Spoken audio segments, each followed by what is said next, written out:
Good morning, good morning, good morning. Well, that is pretty appropriate, Bridget. So I hope you're going to hang around. You might pick up something that might have to do with those Packers here in just a little bit.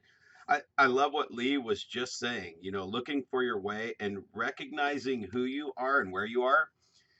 And I just love to connect the dots of this room. Just yesterday, Glenn Sanford, the gentleman that started EXP Realty, fastest growing real estate company right now, just said yesterday, exact same words that Lee just said. Know where you are.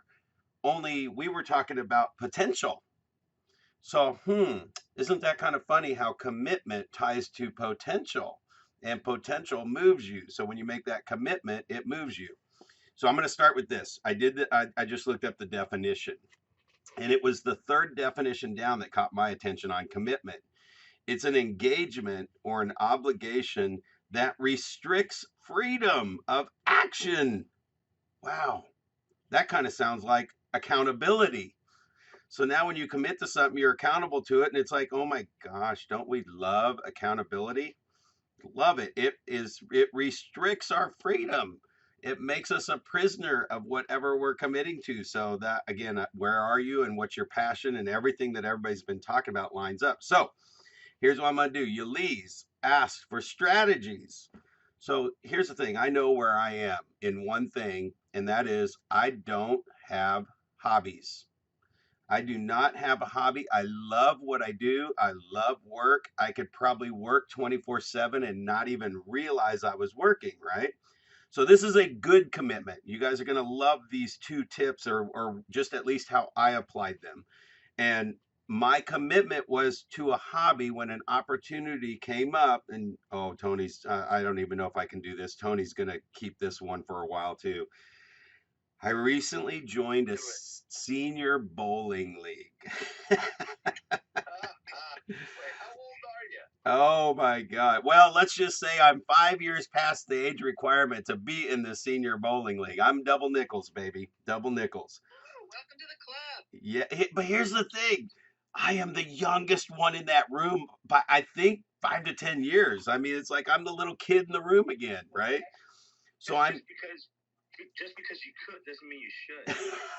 yeah, right. I listen, here's the deal. We're on probably like week 10 or 12, and it goes into April too. So this is a major commitment. When I said I would do this, first of all, I'm taking it out from this is a realtor friend of mine that I've known from 20 years ago. Never saw her anywhere. We bumped into each other and she was like, "Oh my gosh, we need a bowler." And I'm like, "Oh my gosh, I do like bowling." It's like, do I want to make that commitment though every single week?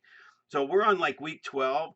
I love my Friday bowling league. I love hanging out with these people. Just watching everybody and meeting new people. This is not my running crew here, right? So that does restrict my freedom on a Friday afternoon from 12 to 3, yet my commitment to it also brings me accountability to my team.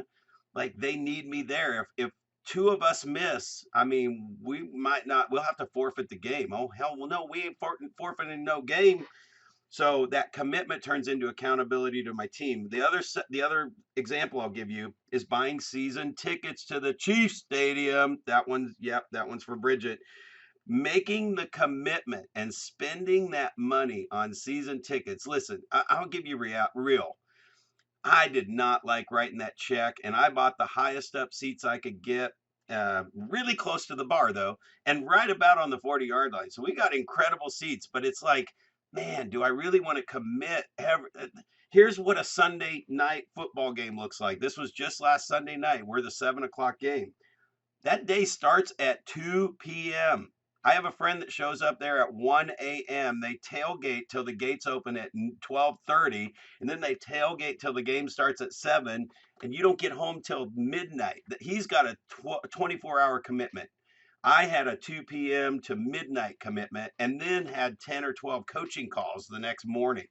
So I had to be on game. So it's just that commitment pulls in accountability. And even when I have the Kansas City Royals season tickets, it forces me to go have fun. Like I would, at that moment when that game is starting, man, I have a list of other things I could go work on, but that commitment to that ticket, and oh, on the Chiefs tickets, I got a buddy that bought one. So now I'm accountable to him. He's like, "You coming at 2:30 or you coming at 3:30?" It's like, "Oh man." So anyway, that commitment and accountability is what I wanted to tie in here today.